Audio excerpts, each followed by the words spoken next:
എമറേസ്റ്റോ restart ചെയ്തിട്ടുണ്ട്.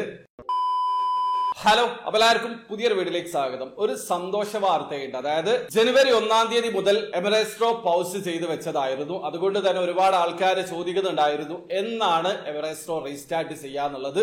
ഇന്ന് വെള്ളിയാഴ്ചയാണ്. വളരെ യാദൃശികമായിട്ടാണ് യൂട്യൂബ് ചാനൽ ത്രൂ അവരുടെ EC6ന്റെ ലൈവ് ഡ്രോ കാണുന്നത്. അപ്പൊ ആ ഒരു വീഡിയോയിൽ അവർ കൃത്യമായിട്ട് പറയുന്നുണ്ട്, ജനുവരി 1-ാം തീയതി മുതൽ എമറേസ്റ്റോ പൗസ് ചെയ്ത് വെച്ചതാണ്. UAE-ലാണ് പൗസ് ചെയ്ത് വെച്ചിട്ടുള്ളത്. അതായത് GCGRAയുടെ നിർദ്ദേശപ്രകാരം UAE ജനുവരി 1-ാം തീയതി മുതൽ എമറേസ്റ്റോ പൗസ് ചെയ്ത് വെച്ചതാണ്. അവര് റീസ്റ്റാർട്ട് ചെയ്യുന്ന സമയത്ത് നിങ്ങൾ അറിയിക്കുന്നതാണ്. ഇപ്പൊ നിലവിൽ ആ ഒരു റിസൾട്ട് ഇന്റർനാഷണലി പാർട്ടിസിപ്പേറ്റ് ചെയ്തിട്ടുള്ള ആൾക്കാരുടേതാണ്. അതിന്റെ റിസൾട്ട് അവർ അനൗൺസ് ചെയ്തിട്ടുണ്ട്. അതോടൊപ്പം തന്നെ അവര് വീഡിയോയുടെ അവസാനത്ത് പറഞ്ഞിട്ടുണ്ട്, നിങ്ങൾക്ക് ഇനിയും പാർട്ടിസിപ്പേറ്റ് ചെയ്യാം. അതായത് ജനുവരി 1-ാം തീയതി മുതൽ നിലവിൽ UAE പൗസ് ചെയ്ത് വെച്ചതാണ് ഡ്രോ. പക്ഷേ നിങ്ങൾ ഗ്ലോബലി ഉള്ള കസ്റ്റമേഴ്സ് ആണെങ്കിൽ നിങ്ങൾക്ക് പാർട്ടിസിപ്പേറ്റ് ചെയ്യാമെന്നാണ് അവർ മെൻഷൻ ചെയ്തിട്ടുള്ളത്. അതായത് എമറേസ്റ്റോ താൽക്കാലികമായിട്ട് UAE മാത്രമാണ് ഇപ്പൊ നിർത്തിയിട്ടുള്ളത്. UAE പുറത്തുള്ള ആൾക്കാർക്ക് എമറേസ്റ്റോയുടെ ഡ്രോയിൽ പാർട്ടിസിപ്പേറ്റ് ചെയ്യാന്നുള്ളത് അവർ മെൻഷൻ ചെയ്തിട്ടുണ്ട്. കൂടുതൽ കാര്യങ്ങൾ അറിയാൻ വേണ്ടി അവരോട് കമ്മ്യൂണിക്കേറ്റ് ചെയ്തിട്ടുണ്ട്. കൂടുതൽ കാര്യങ്ങൾ അറിഞ്ഞു കഴിഞ്ഞാൽ നാളെയോ മറ്റന്നാളോ ആയിട്ട് അതിന്റെ വീഡിയോസ് ചെയ്യുന്നതാണ്. ഇപ്പൊ നിലവിൽ ഗ്ലോബലി ഉള്ള കസ്റ്റമേഴ്സിന്